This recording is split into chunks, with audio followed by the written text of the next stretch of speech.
All right, hello everybody. Howdy. Sorry, I'm being entertained. I have a dog going crazy on the bed like a maniac. It's kind of funny. If anybody's here, please say hello. Hold on, let me get him before he makes a mess. Come here, Kevin. All right. There we go. Hello, everybody. I know I'm like a couple minutes early, but wanted to go ahead and get logged in. Plus, I had to take my picture. Give it a minute.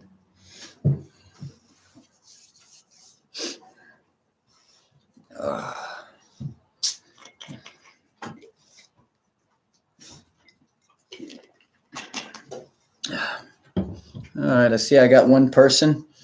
Who do I have with me so far?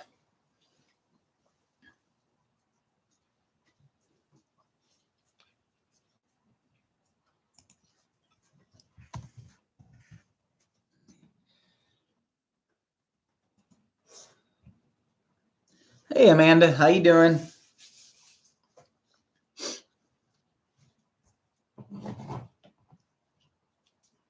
I feel like this week is like blown past, especially since the weather's been so nice.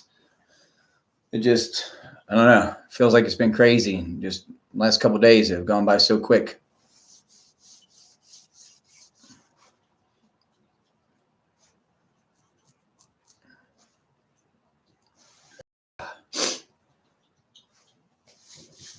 Oh, man. Does it sound okay? Look okay, Amanda?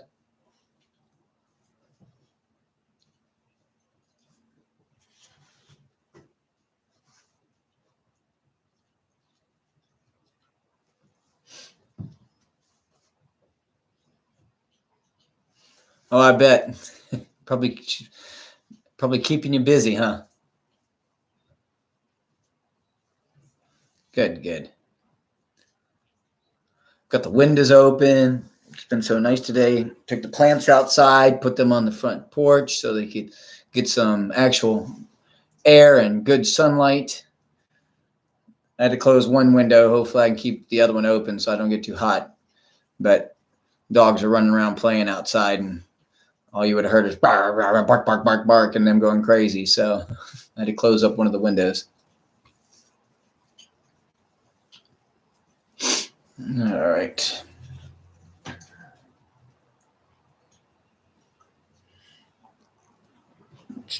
Send out my reminders real quick to anybody. Let everybody know that then I'm up and running.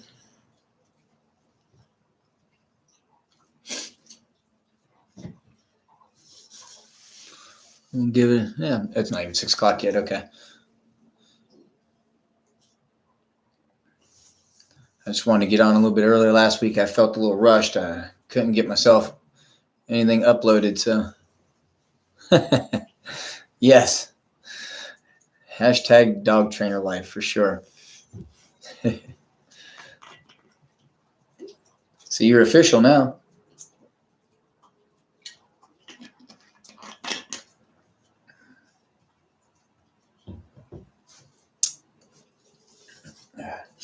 I got little Kevin here with me. I'll give you a little pre-shot real quick here, and I'll probably pick him back up again here shortly.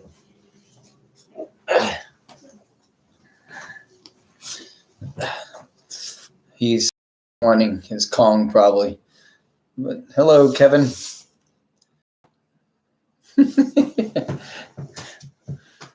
So I was trying to get. Oh, you mean me? Yeah, well, you too. I mean, you've picked up an extra dog for somebody and helping out and do, so that's training as well.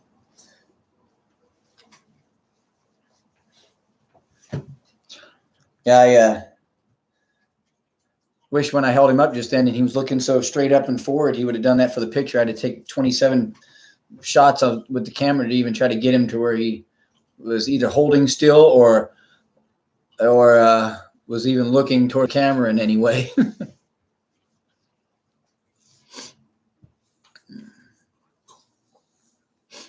All right, we're just now at 6 o'clock, so give it a little bit longer and see who else. See if we get some people coming in. Give it a couple minutes like usual.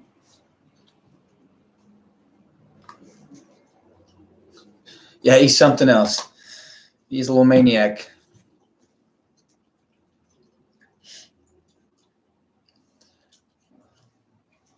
I wish I would have been able to turn the camera around so you could have seen him on the bed a minute ago when I first brought him in. He jumped up on the bed and had his face down in the sheets with his butt up in the air, and he was just running along and pushing himself back and forth like this, back and forth across the bed, and then just with his face to the ground. He was very entertaining.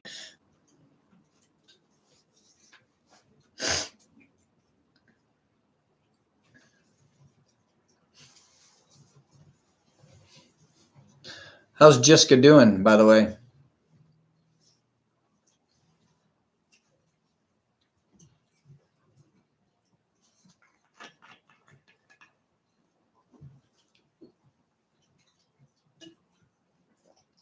Terrorizing the other puppies?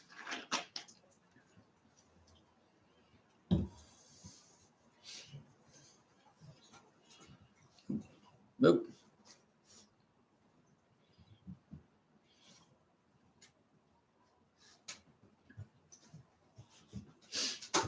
All right, let's see what we got here.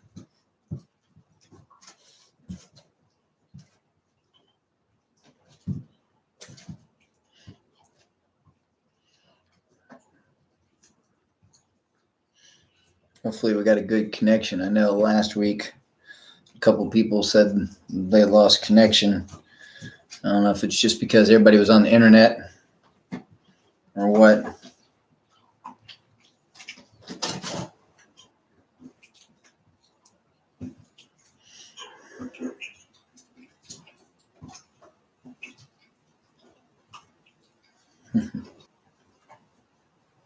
All right. Just trying to see how everything looks.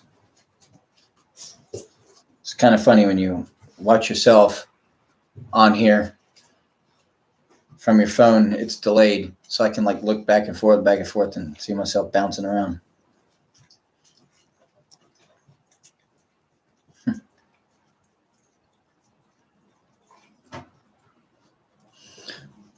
Well, that's good. I'm glad to hear that she's doing well. It's awesome.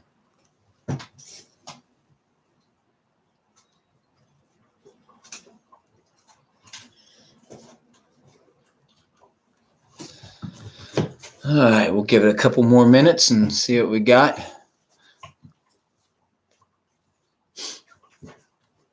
And we'll take off onto our subject.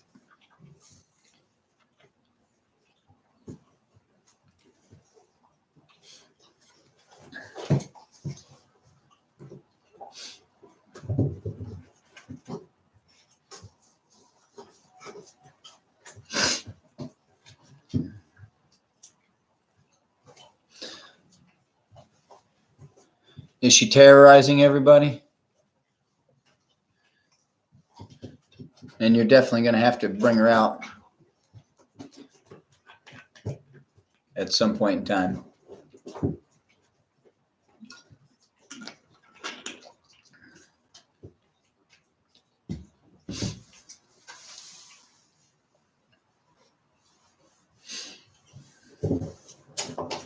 All right, give it one more minute here.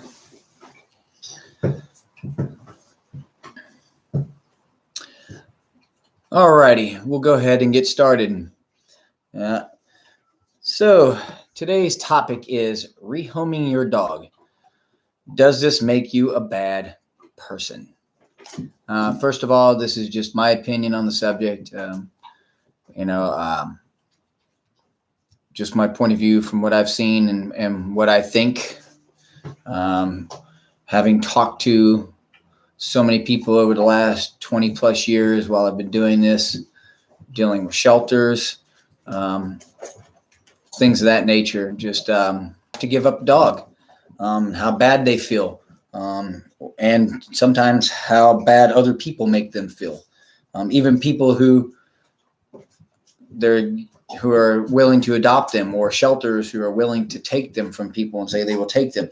It's crazy how they'll make the people feel bad for giving the dog up. It's like, well, that's how you have this. I know you don't want it to, but you can't make people feel bad for something like that. That could be detrimental to the dog itself. So, okay, cool. So I'm going to read a couple things, because I always like to research a little bit of everything I do just to see what other people have to say, things like that. And a couple of things that I saw were comments that people made when you should have thought about the expense of a pet before bringing it home. Pets are like family. You don't just get rid of one for the heck of it, or get one for the heck of it, then dump it on someone else. Too far of a move to take your pet. You're just making excuses to get rid of it now. How dare you? And one more, and then we'll go on, is you should have gotten a kid-friendly dog. The dog was there before the kid anyway. So, I've heard people say a lot of stuff like that. I've even heard people say that they would rather live in a cardboard box than give up their dog. There's no way they'd ever do that. And while I feel like that is noble and everything else, I also feel in a way that it's kind of crazy. Maybe if you're single, or if it's just you and boyfriend or girlfriend or husband, wife, whatever, that might be a little easier said than done. But realistically, like when you get a family, yeah, your dog is important. But if you have family and have children, I'm sorry, but that trumps the dog. As far as I'm concerned, realistically, like if it came down to it, I mean, really and truly, like you're going to live in a box and with your family and your dog because you can't give it up. So when your child starts going to school and your child hasn't had a bath in who knows how long, stinks and looks dingy, and the school finally says something to the child or calls you up, and they say, and your child says to the school, well, we live in a box because my parents won't give up the dog. I guarantee you'll get a visit from somebody, and it's not going to be your kid coming home. So like I said, it's kind of, I hear things like that all the time. Let's go back to this. Let's see a couple of these real quick too. You should have gotten a kid-friendly dog. Well, I mean, when you get a dog, even if you buy one, it's kind of a crapshoot, especially if the dog was there before the kid. Like this one says, you should have gotten a kid-friendly dog. The dog was there before the kid anyways. So what, you're not supposed to have kids? I mean, really? I mean, is that what kind of comment is that? It's kind of, for me, I almost kind of don't know what to say about it. You don't know what your dog is possibly going to be like around a kid. If he's never around them, you don't know how it's going to be. And then if he's not around them even 24 hours a day, he may just see him here and see him there. It may not be a big deal. Once that little kid's running around the house all the time, screaming, yelling, throwing stuff, hitting in the head with little Legos, smacking the head with little toys and stuff like that, dog might have a different attitude than it did before. So it's not the dog's fault. It's not the kid's fault. And it's not your fault. You didn't know. So too far of a move to take your pet. You're just trying to make an excuse. Too far of a move, that could be a lot of things. What if it's military? What if you're a military family and you get shipped somewhere? You might not realize some military people, they stay in the same place forever. And then one day they're up and they're gone. They got to go halfway around the world and they can't take their dog. Some places don't allow certain breeds of dog. You go overseas in places, I think like Germany and stuff like that, you can't have pit bulls and other certain breeds. So now you can't take your dog anyways, no matter what. Some of them won't allow you to take your dog, even, so that's sometimes, I mean, you can't help it. Now, are you supposed to be dogless because you're in the military? You can't share your life with a dog? Or what if you have a dog then join the military or whatever? I mean, things happen. Um, say you should have thought about expenses of a pet before you brought it home. Yes, that's true. But also sometimes life happens and expenses change. Um, we all pretty much just went through that in the last year with the pandemic and things shutting down and people losing jobs and being laid off, and or some people working 80 to 100 hours a week, working all this overtime because everybody was gone from a job but them, and they're running a skeleton crew. So you got things like that could happen. You could go from not having a job because of what just happened to working so much that you don't have time for anything. Barely have time for your family, much less for a pet. So that's always the case as well. I mean, think about it. During the pandemic, I know a lot of people were talking about shelters and how they couldn't find a shelter to take a dog. They couldn't even go get a dog if they wanted one. But dropping one off wasn't an option. I mean, real quick, I'm going to show this little guy here. Show him in the beginning, but this guy right here, this is Kevin. He was kind of ultimately the reason why I decided to do this.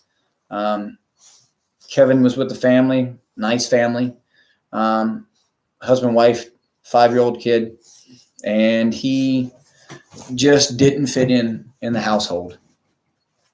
It just their house, they read about the breed and they looked it up and they thought they were getting a certain type of dog. And I'm sorry, but all dogs aren't the way the breed's set up. I always feel like especially if you look at AKC stuff, the AKC is every dog is a great dog with children, as far as concerned. A little bit stubborn or whatever, but most of the dogs on their thing, it's every dog's a great dog.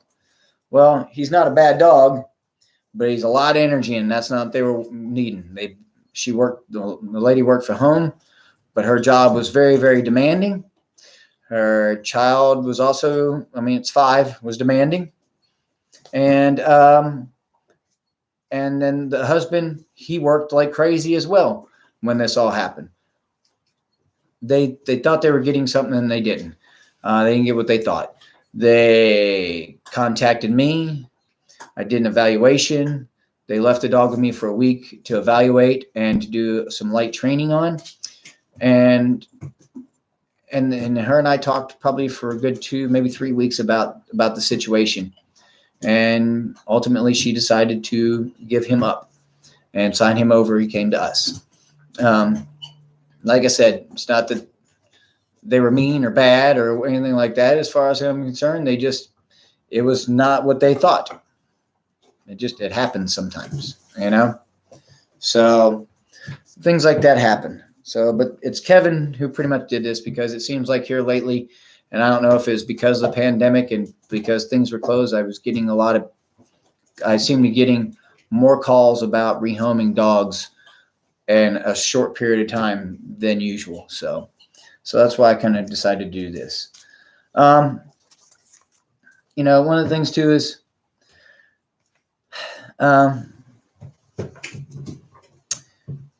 let's see here. It's like I said, you got to look at this. People will judge you. That's one of the things about this is people worry about what other people think of them because they have to rehome a dog. And so people judge them.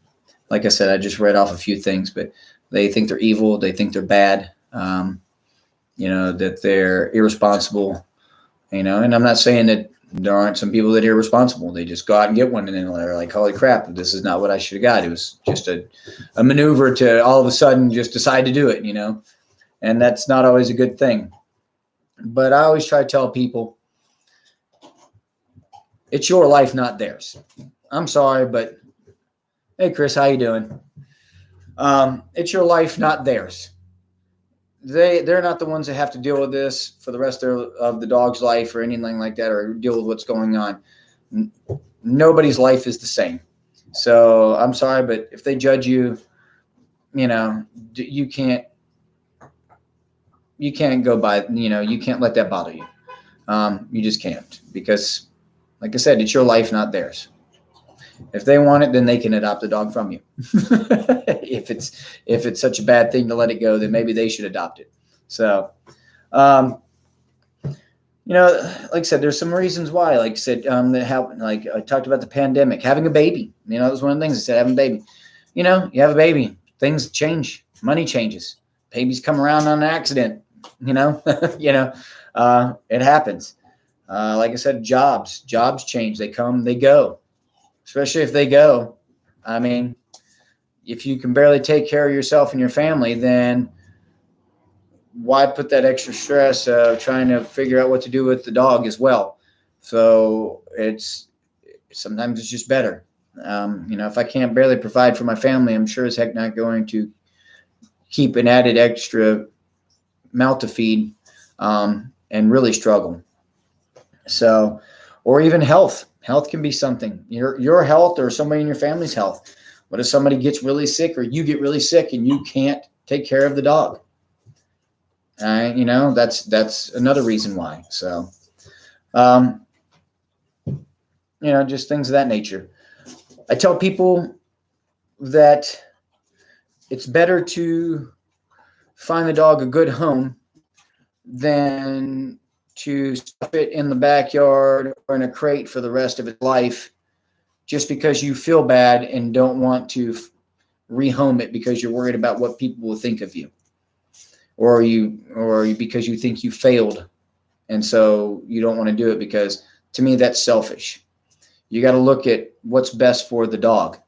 If you can't give the dog attention and love that it needs and exercise, mental stimulation, all that stuff, just then you're just being selfish because you don't want people to think bad about you, or you don't want people to think you just give up. I'm sorry, but that to me is worse than just keeping the dog is worse than giving it up. So, sometimes something like an adoption.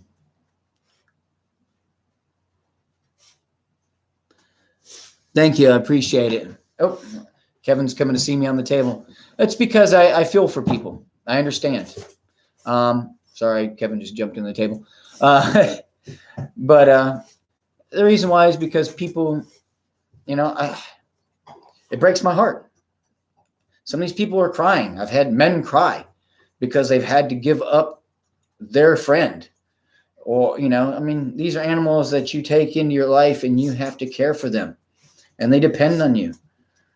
So, that gives, you got to have feeling about it. If people weren't upset about it, then that's when I would be worried. If somebody was like, here you go, then I'd be like, okay, this person shouldn't have had a dog in the first place and probably should never have a dog. But I feel for these people, I really do. But like I said, sometimes people will adopt a dog. And I've seen adoption agencies lie to people and tell them a dog is a certain way because they want to get it adopted out. And then because a lot of times once people get the dog, they don't bring them back because of why? Well, because of things I just told you, because they get made to feel bad. So then the dog stays out there. So that's one less dog at the adoption agency.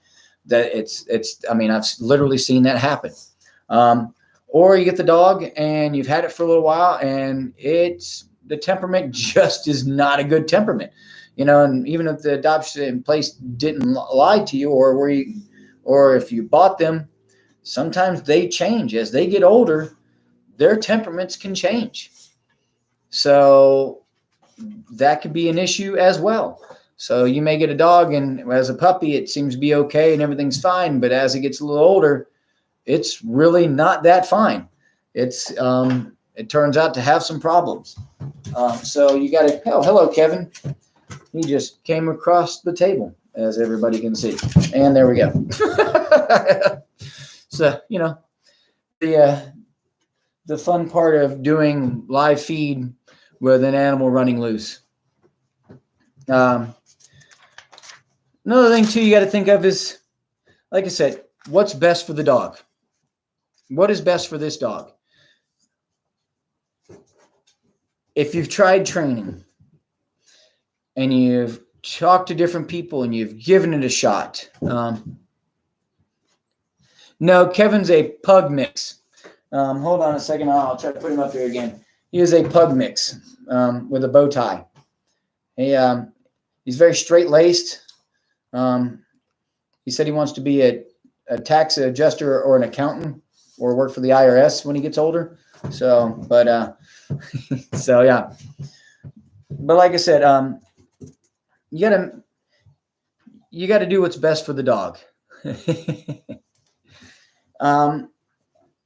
If you can't provide everything for the dog, then and you've tried everything you could try, and I know money can be an issue too. You can only try so much before money can even become an issue. I mean, that's just the way it is. That's real life. Then it's better to find it a home where somebody can do something with him. Like Kevin was too energetic for that household, for everything that was going on. But right now in our house, it's perfect. Our house is crazy. It is a nut house. Dogs running everywhere, but that's what he likes and that's what he needs. He's a nutcase. So it works perfect for him. So like I said, it's, it may not always be good for where he's at. So then you also got to think of stress level. His stress level, your stress level, all that kind of stuff. It's, you got to think about that kind of stuff because he's going, if he stepped on my keyboard, it popped some stuff up. So, because if you're keeping a dog that you can't really take care of and do right by him, then, like I said, you're going to stuff him in the backyard or in a crate. You're not going to do things with him. You're going to get upset at him, get upset at yourself. So you're going to be stressed out. He's going to be stressed out. It's no fun. This isn't any fun for him. So hold on one second. He's running around. Hold on. I think I have to take him out. Sorry. I hate to do this in the middle of a live, but my bad.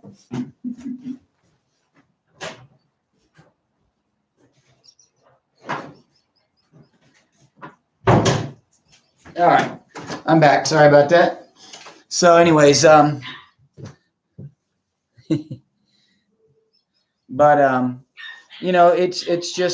it's fair.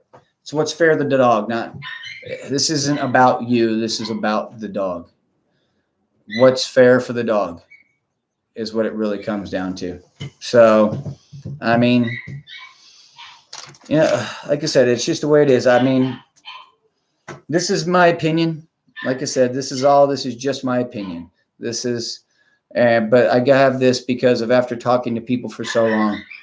I tell people all the time, if you've tried everything, especially by the time they call me and they've contacted me, they've probably talked to rescues. They've probably talked to shelters. Some of them I've had people call the breeders back and say, look, this isn't working out. Can you take the dog back? And people will say that the breeders have told them, well, we're going to have to put the dog down if we take it back. And I tell people all the time, I guarantee you, they are not putting that dog down. They're going to take that dog back and they're going to resell him. They're just trying to make you feel bad and make you keep him so that they don't have to take him back and then possibly resell him, where he's on their hands. It's just a way to keep you from getting rid of him. So, but like I said, if you've exhausted all your options or you feel like you've exhausted all your options and rehoming is what you have to do, it's not your fault. Don't feel bad. You haven't failed the dog. You're not failing anything. You're doing what you believe is best for the dog. So, does anybody have any questions? I think I've kind of covered everything. Today was just kind of a short, it wasn't as long as usual. Not probably too many questions that need to be asked by anybody.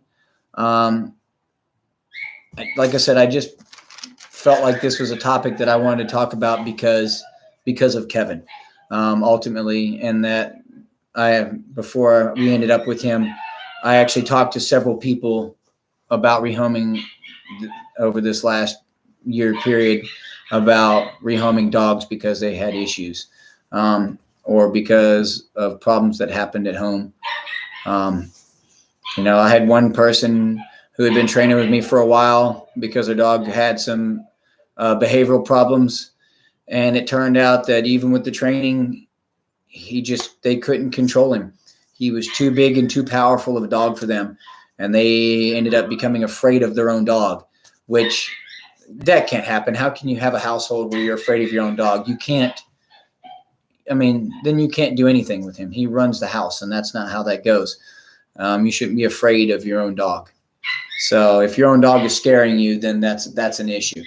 And what I deemed it as was that it was a genetic issue. The dog had bad genes, and so that's what made him the way he was. And because of the genetics behind it, I don't feel like they had the ability, because of their temperament as people, to handle that dog and his strength and his temperament. Let's see. Chris said, quickie for me, when having to rehome, would be the best way procedurally? Is it best to Craigslist, friend and family, word of mouth? Sorry if I already mentioned this. No, I didn't, Chris. That's a good question. I wouldn't really like Craigslist. I would try to go friends, family, talk to your vet, talk to your local shelters, because people then just pick up a dog. Even if you ask for a price like $25 or something, and then you can take that $25 and donate it, or say, look, you can get the dog, but you have to donate $25 to the local shelter or something.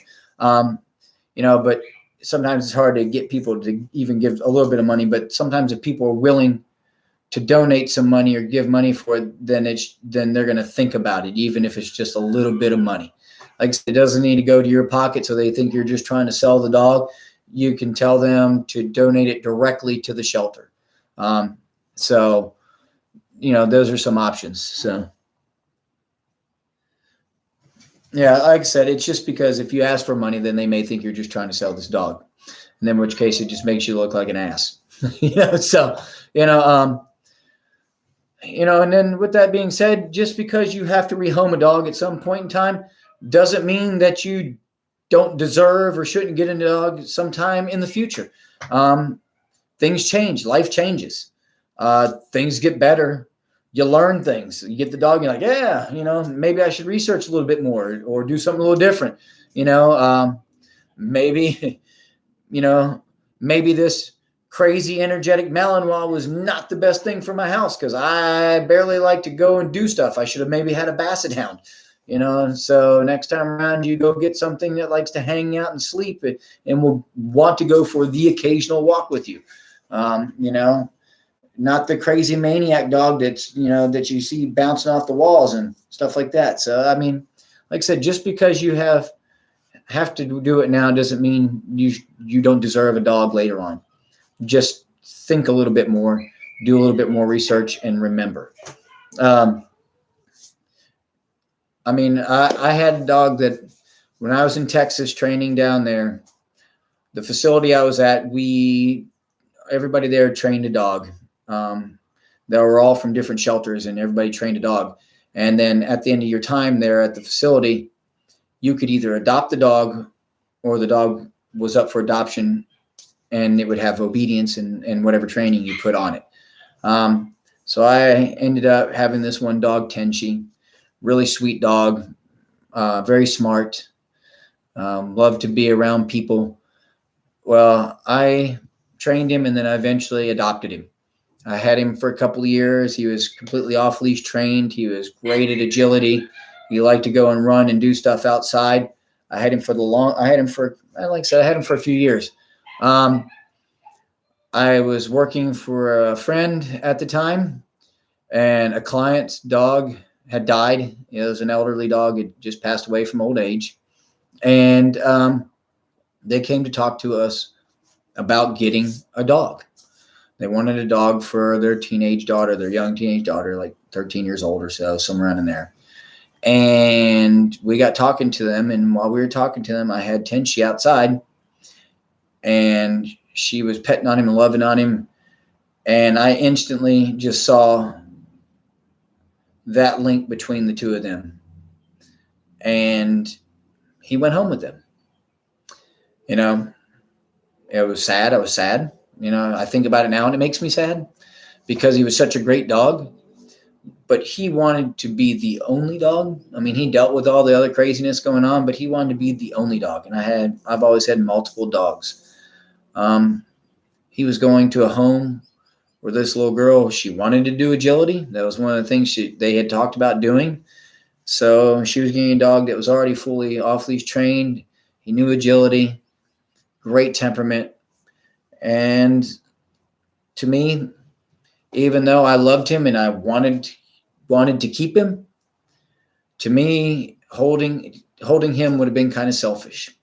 Not that I wouldn't have given him a good life and he would have been able to do a lot of stuff, but he went with them, and I like to think he got the best life.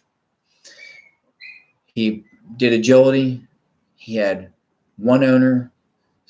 You know, it was no other dogs, just him. Slept in her bed. You know, all that kind of thing. So for him, that was his best life that he could have.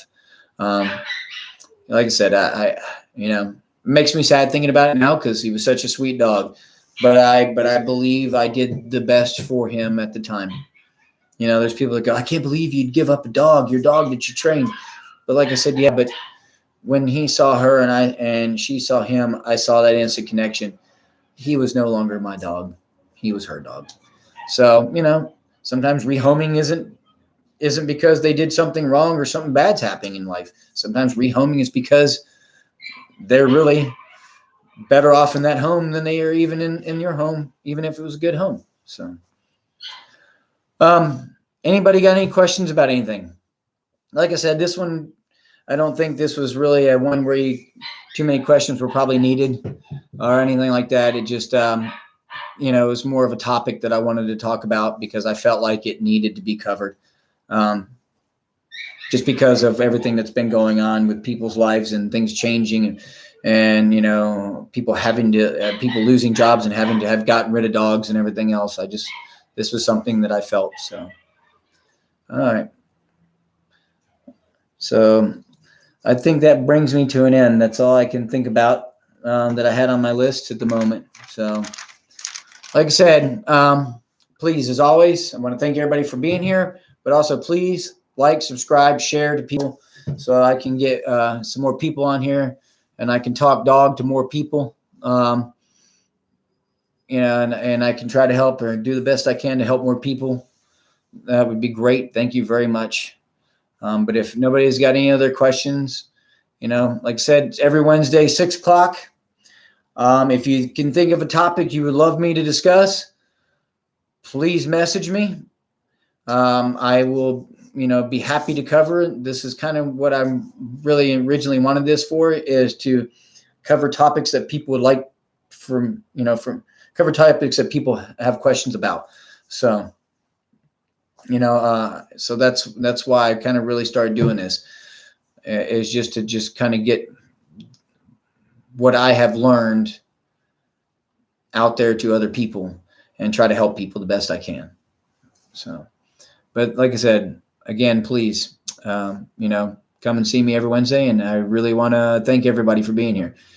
So if that is it, then I will sign off and say goodbye. And I will see the people that I see on Sunday. I'll see you then. The other people, I'll see you on Wednesday, like always. Have a good night.